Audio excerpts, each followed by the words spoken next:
Hello guys, welcome back to Trading for Beginners, and in this video I'm going to talk about how can you create a reward account into your Bitget wallet. So without any further ado, let's dive right into this exciting video. Now, in order to create reward account, you just simply have to open your Bitget wallet.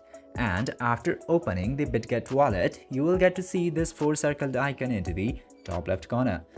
Tap into that icon, and after tapping into there, you will get to see this option of rewards account. Just simply open that page and you will get this section where you can create a reward account. Just simply tap to activate now and then enter your passcode or biometrics, and after doing this your reward account will be created.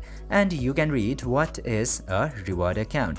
Just simply read carefully, which might help in your trading. Now you will get all of your reward. If you get any, obviously you will get to see that rewards into this section.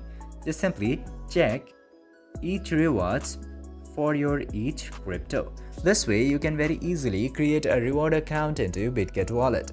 I hope this video was helpful for you. If yes, don't forget to like, share and subscribe to the channel to never miss another update. Thank you for watching this video.